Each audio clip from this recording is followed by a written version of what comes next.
Good morning. हम पढ़ रहे थे पिछले लेक्चर्स में non parasitic diseases of plants. तो पिछले 2 लेक्चर हमने नॉन पैरासिटिक डिजीज़ेज़ में पढ़ा। नॉन पैरासिटिक डिजीज़ेज़ क्या होती हैं, कैसे होती हैं, कौन कौन से वो फैक्टर्स हैं जिनसे ये डिजीज़ेज़ होती हैं। और पिछले लेक्चर में हमने एक डिज़ीज़ पढ़ी पोटैटो की, ब्लैक हार्ट ऑफ पोटैटो। तो बहुत ही इम्पॉर्टेंट डिज़ीज़ है जो कि इंडिया में बहुत कॉमन है। और आज हम दूसरी डिज़ीज़ पढ़ने जा रहे हैं, मैंगो की टिप, ब्लैक टिप ऑफ मैंगो या mango necrosis, black tip of mango और मैंगो नेक्रोसिस। तो जैसा कि आप जानते हैं, जैसे पोटैटो एक बहुत इम्पॉर्टेंट क्रॉप है, मैंगो भी बहुत इम्पॉर्टेंट क्रॉप है इंडिया की। और मैंगो इंडिया का नेटिव है और नेशनल फ्रूट भी है मैंगो। तो इसलिए ये बहुत ही इम्पॉर्टेंट हो जाती है हमारे लिए कि मैंगो में कोई भी अगर डिज़ीज़ है तो हमारे लिए बहुत ही वो इकोनॉमिकली लॉस करने वाली होती है। और ये इसको पढ़ना बहुत ज़रूरी है। और इसको क्यों होती है ये और किस तरह से इसको हम कंट्रोल कर सकते हैं। ब्लैक टिप रॉट और mango necrosis, also known as koyli, is peculiar to India and does not occur in any other country. It is the most common disease of mango fruits in Uttar Pradesh and Bihar and is also known to occur in Bengal and Punjab. South India is free from this disease. तो जैसा आप जानते हैं, उत्तर प्रदेश और बिहार ही सबसे ज़्यादा जो mango का प्रोडक्शन वहाँ पे होता है और बहुत सारी वैरायटी वहाँ पे मैंगो की होती हैं और बहुत सारी वैरायटी एक्सपोर्ट भी होती हैं। तो इस और वही एरिया जो है वहाँ पे ये बहुत ज़्यादा कॉमन है disease. The first published record on black tip of mango dates back to 1909 when Woodhouse from Bihar reported that mango fruits are damaged by the smoke from the brick kilns, which apparently blacken the apex of the mango and interferes with its development. तो वैसे तो ये disease बहुत पुरानी है, लेकिन जो published record है वो 1909 का है, जहाँ बिहार में सबसे पहले इसको रिपोर्ट किया था। और जो ईंट के भट्टे हैं उनके आसपास के जो पेड़ हैं उनके धुआं की वजह से जो मैंगो की जो एपेक्स है वो काला हो जाता था और उसकी वजह से उनका डेवलपमेंट भी, जो फ्रूट का डेवलपमेंट है, वो भी रुक जाता था। In Uttar Pradesh the disorder was noticed in 1923 by PK De in the name of Koyli. Uttar Pradesh में भी बाद में इसको नोटिस किया, बिहार के बाद। As many as 90% of fruits on trees is in close proximity to brick lanes may bear the necrotic lesions and become useless for sale and consumption. Some of the best mango varieties are highly susceptible. तो इसलिए ये बहुत ज़्यादा चिंताजनक है क्योंकि 90% लगभग सारे फ्रूट्स जो हैं एक पेड़ के, वो इस डिज़ीज़ से उनमें ये डिज़ीज़ हो जाती है। तो यानी सारे फ्रूट्स ही ख़राब हो जाते हैं और सेल के लिए, कंजप्शन के लिए वो सही नहीं रहते। और बहुत सारी जो वैरायटी हैं हमारी अच्छी वैरायटीज़, जो बेस्ट वैरायटीज़ हैं, वो हाईली ससेप्टेबल हैं इस डिज़ीज़ के प्रति। इस तरह के ये सिम्टम्स हैं। ऐसे जो मैंगो की जो टिप है आप ये देख रहे हैं, ये ब्लैक हो जाती है। Symptoms: the disease is characterized by necrosis of tissues at the distal end of the fruit. तो ये अभी आपने जैसे कोई फ़ोटो देखा कि जो डिस्टल एंड है फ्रूट का, वहाँ पे नेक्रोसिस हो गया है, सेल्स पूरी डेड हो गई हैं और ब्लैक कलर का जो फ्रूट है वो हो गया है। The first symptom is development of A small isolated area at the distal and which gradually spreads, turns nearly black and covers the tip completely. तो ये फर्स्ट सिम्टम इसका फ्रूट में ही नज़र आता है। इससे पहले कोई प्लांट में, कोई लीफ में, स्टेम में या फ्लावर में कहीं कोई सिम्टम नज़र नहीं आता है। सबसे पहला जो सिम्टम है वो फ्रूट में ही नज़र आता है और उसकी टिप जो है, जो उसका डिस्टल एंड है, उस पे नज़र आता है और धीरे धीरे वो ब्लैक होने लग जाता है। The tip is flattened with the outer skin turning hard and sunken, tip जो है वो फ्लैट हो जाती है, हार्ड भी हो जाती है और थोड़ा संकन हो जाती है, मतलब दबा हुआ पोर्शन हो जाता है वो। The inner portion is soft and gives dark brown liquid due to rotting induced by saprophytic bacteria. तो जैसे ही वो ब्लैक होती है यानी नेक्रोटिक होता है, यानी सेल्स की डेथ हो जाती है, तो वहाँ जो सेप्रोफिटिक बैक्टीरिया हैं जो कि डेड ऑर्गेनिक मटेरियल पे ग्रो करते हैं, वो जो बैक्टीरिया भी उनका इन्फेक्शन हो जाता है और रॉटिंग हो जाती है और ब्राउन कलर का लिक्विड उसमें से निकलने लगता है। तो इस तरह से वो बिल्कुल ही ख़राब हो जाते हैं, मैंगो किसी काम के नहीं रहते हैं, कंज्यूम करने लायक नहीं रहते हैं।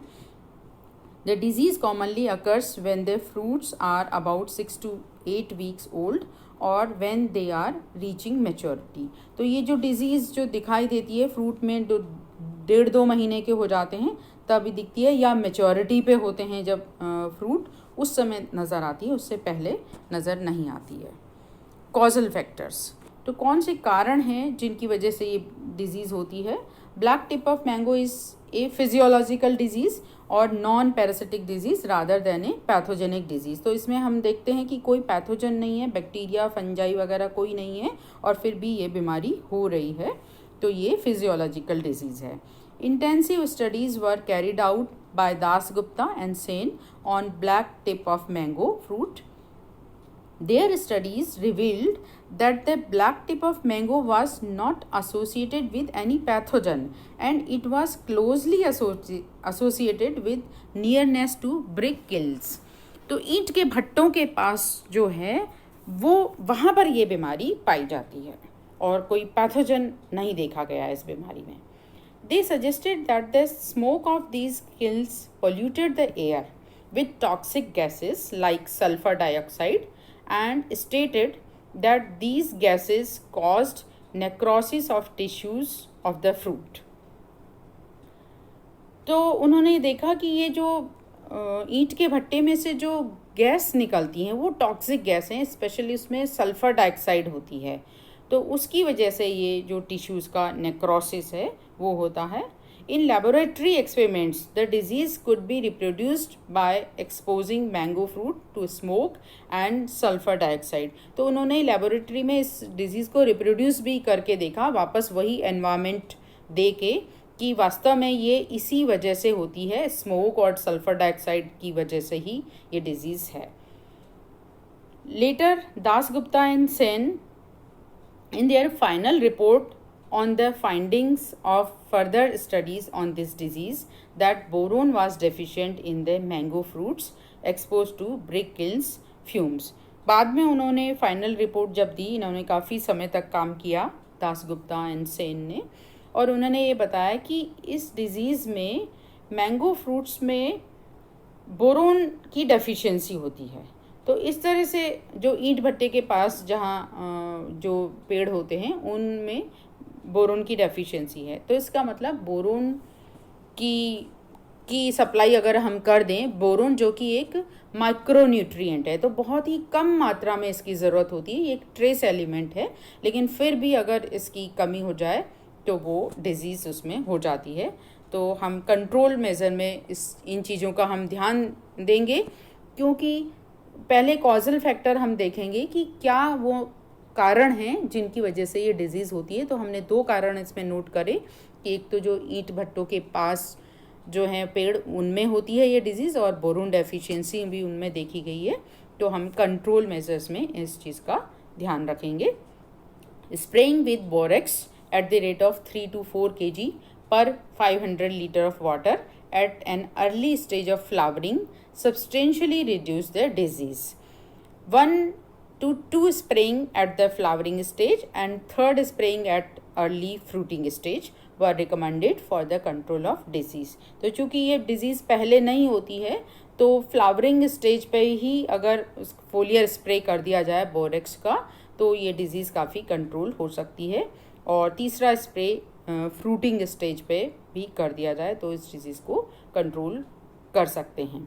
The foliar as well as soil applications of borax decrease the percentage of necrotic fruits and increase the boron levels of leaves and fruits। Foliar spray के साथ अगर सॉइल एप्लीकेशन भी बोरेक्स की जाए तो लीव्स और फ्रूट्स में जो बोरोन लेवल है वो इंक्रीज़ हो जाता है और इस तरह से जो फ्रूट में जो नेक्रोसिस होता है बोरोन डेफिशिएंसी की वजह से वो नहीं होता। Brick kilns chimney should be of 15 to 18 metre height. तो बहुत हाइट पे अगर चिमनियाँ लगी होंगी तो उनका जो स्मोक है वो उनके पेड़ों तक नहीं जाएगा और वो डिजीज़ नहीं होगी उसमें। ये भी एक तरीका है इनको कंट्रोल करने का।